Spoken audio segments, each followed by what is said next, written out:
मंचस्थ उपस्थित सभी मान्यवर एवं सभागृह में उपस्थित सभी वैद्यगण, नागरिक सज्जन, माता भगिनी, वैसे तो मेरा एक छोटा सा काम है, उद्घाटक मुझे कहा है, इसलिए मुझे घोषणा भर करनी है कि इस कार्यक्रम का उद्घाटन हो गया। तो मेरा काम समाप्त तो हो गया वैसे, परंतु सोनोवाल जी ने कुछ कहा है तो थोड़ा बोलता हूँ, बहुत ज़्यादा नहीं, आवश्यकता भी नहीं, सारी बातें आ गई है। व्यासपीठ का 25 साल का काम बहुत अच्छा हुआ है, उसकी साक्ष्य ये सब कार्यक्रम है। सारे देश से लोग आए हैं, पर्याप्त संख्या में आए हैं, और एक शास्त्रार्थ आयुर्वेद को लेकर हो रहा है, या कहिए कि एक कुंभ हो रहा है जिसमें विचार मंथन होता है, नई नई बातें सामने आती है, आगे बढ़ने की समाज की दिशा तय हो जाती है। ऐसा एक कार्यक्रम, उसके साक्षी हम सब है। तो इस अवसर पर दो बातें मन में आती है कि 25 साल हम आगे चले और आज अच्छे दिन देख रहे, ऐसा कहा गया है आयुर्वेद के लिए। लेकिन यहाँ तक हम जिन गुणों के भरोसे आए, उन गुणों का जतन आगे भी हो, इसकी बहुत आवश्यकता रहेगी।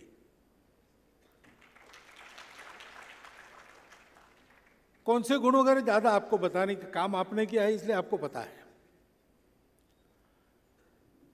लेकिन जब कठिन काल बीत जाता है और अच्छा काल आता है, तो कठिन काल में अपना साथ देने वाले सद्गुणों को ध्यान रखकर उनको वैसा ही आगे चलाना पड़ता है। ये सबको करना पड़ता है, और इसलिए ऐसे समय पर ऐसा एक वाक्य बोलना ये उपयुक्त होता है, उपयोगी होता है सबके, इसलिए बता रहा हूं।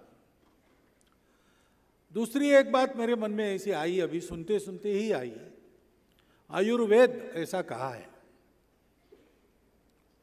तो वेद तो संग्रह है, अनेक ऋषियों की ऋचाओं का संग्रह है। उन्होंने अनेक देवी देवताओं की प्रार्थना करके जो उनको दर्शन हुआ, वेद देखे और बोले, ऐसा कहते हैं। तो इन सब का एक संग्रह है।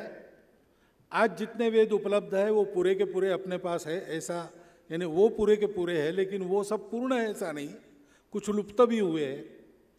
और कालानुक्रम देखते हैं तो वेदों में जुड़ता चला गया है।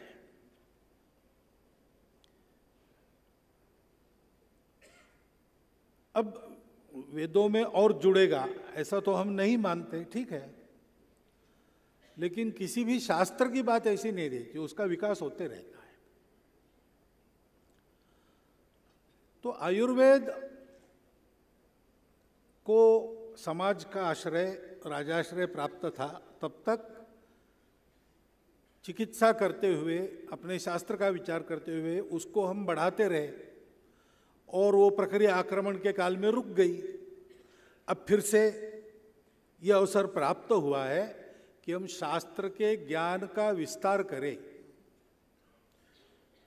और उसी के कारण एक बात मन में आती है कि वास्तव में हमको भी आयुर्वेद को किस दिशा में आगे बढ़ाना है।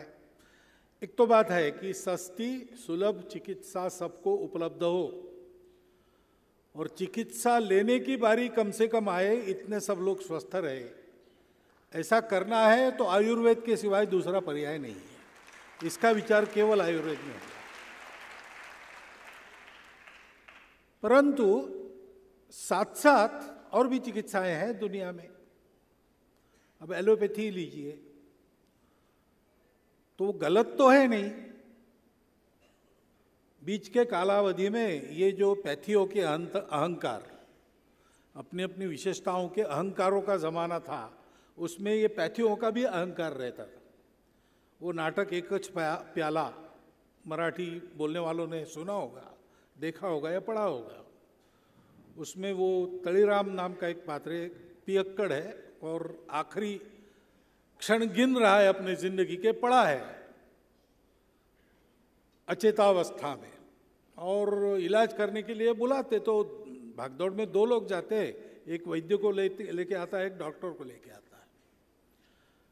और वो पेशेंट तो रहा बाजू, इनकी आपस स्पर्धा वहां शुरू हो जाती है। तो वैद्य कहता है कि ये मात्रा देने के बाद 15 मिनट में ठीक हो जाएगा। तो डॉक्टर कहता है कि बेकार की बात है, 5 मिनट में मर जाएगा।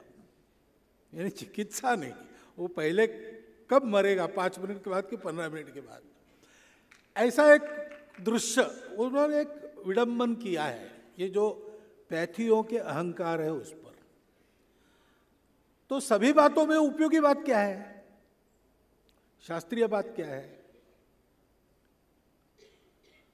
उसका हम जो आयुर्वेद का विचार करते हैं उसकी जो बुनियादी मूल्य है, उनके आधार पर कुछ उसका स्पष्टीकरण हो सकता है क्या?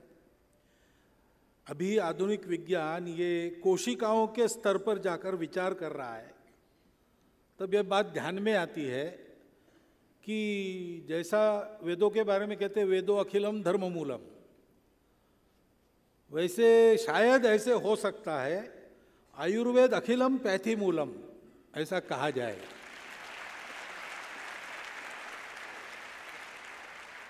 तो आयुर्वेद को एक जागतिक अधिष्ठान इससे प्राप्त हो सकता है, इस दिशा में भी हम लोगों को विचार करना चाहिए। और इस दिशा में जाना है तो आप भी जानते हैं कि शुद्ध रूप में आयुर्वेद की प्रैक्टिस ये होनी चाहिए।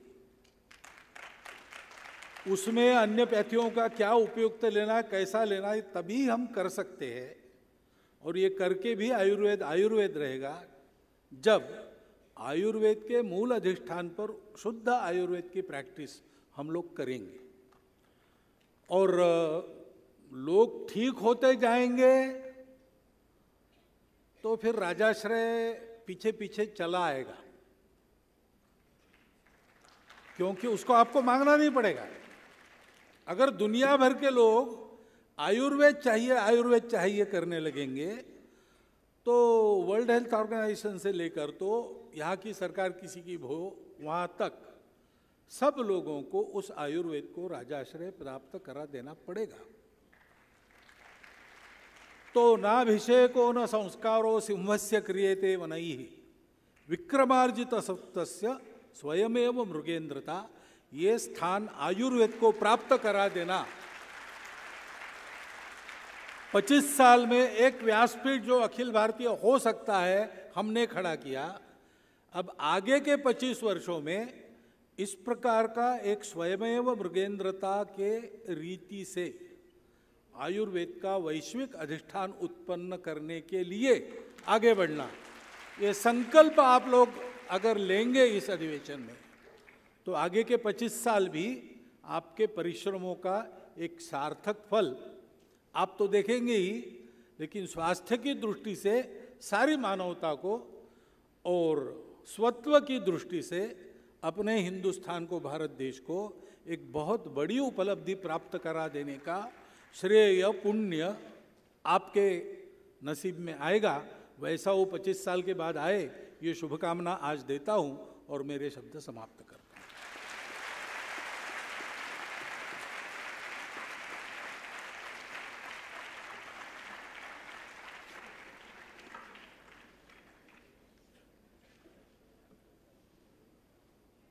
धन्यवाद।